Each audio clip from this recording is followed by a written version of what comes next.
नमस्कार, मेरा नाम दलबीर है और मेरे इस यूट्यूब चैनल में आपका स्वागत है।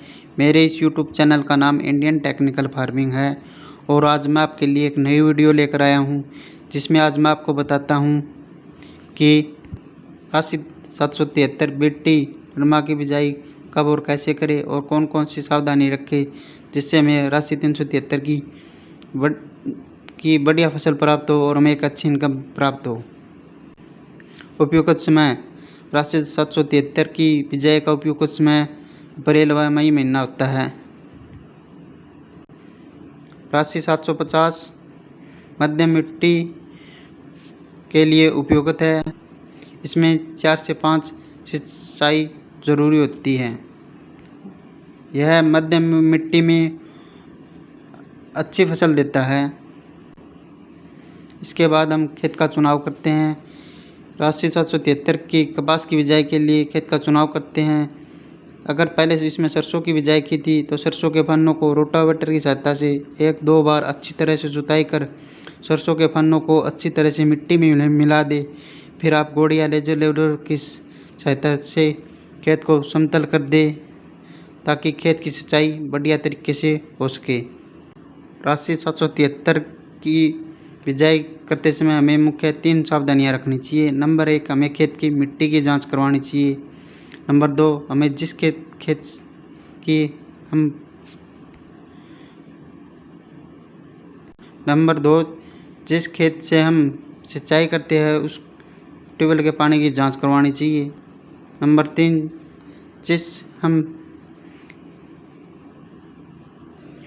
नंबर 3, हमें मार्केट से बीज खरीदना चाहिए और उसका पक्का बिल अवश्य लेना चाहिए।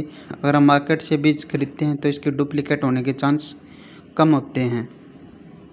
कि नरमा फसल की बिजाई कब और कैसे करें और कौन कौन सी सावधानी रखें, जिससे हमें नरमा की फसल अच्छी प्राप्त हो और हमें एक अच्छी इनकम प्राप्त हो। चलिए स्टार्ट करते हैं।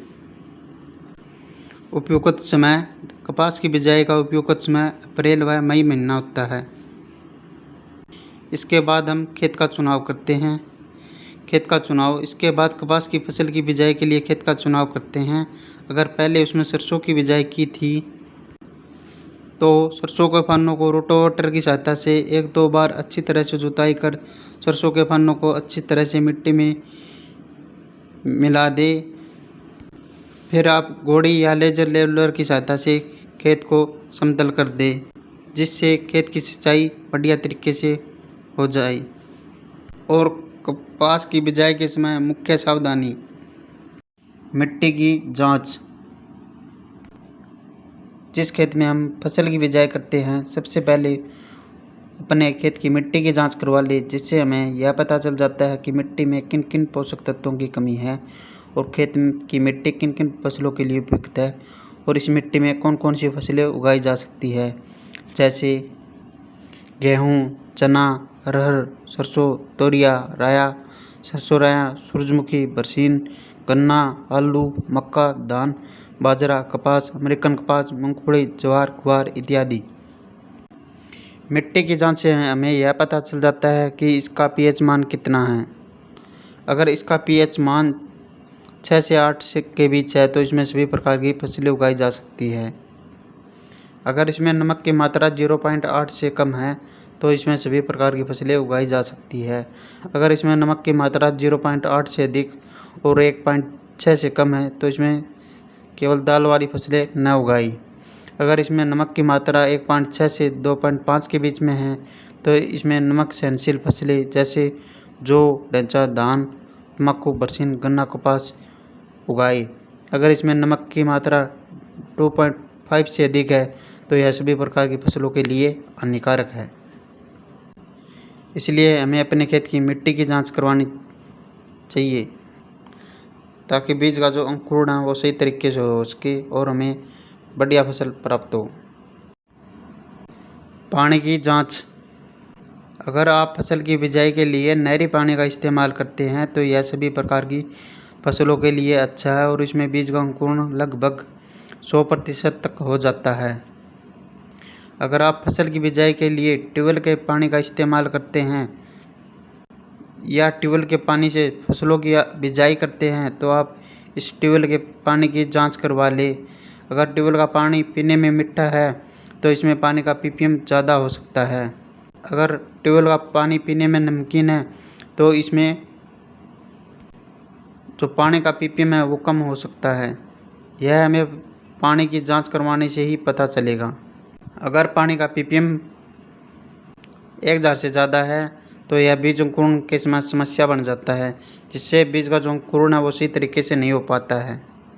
अगर पानी का पीपीएम 1000 से कम है तो इसमें सभी प्रकार की फसलों के लिए अच्छा है और इसमें सभी प्रकार की फसलें उगाई जा सकती है और इसमें सभी प्रकार की फसलें उग जाती है। इसमें बीज का लगभग जर्मिनेशन 100% तक हो जाता है।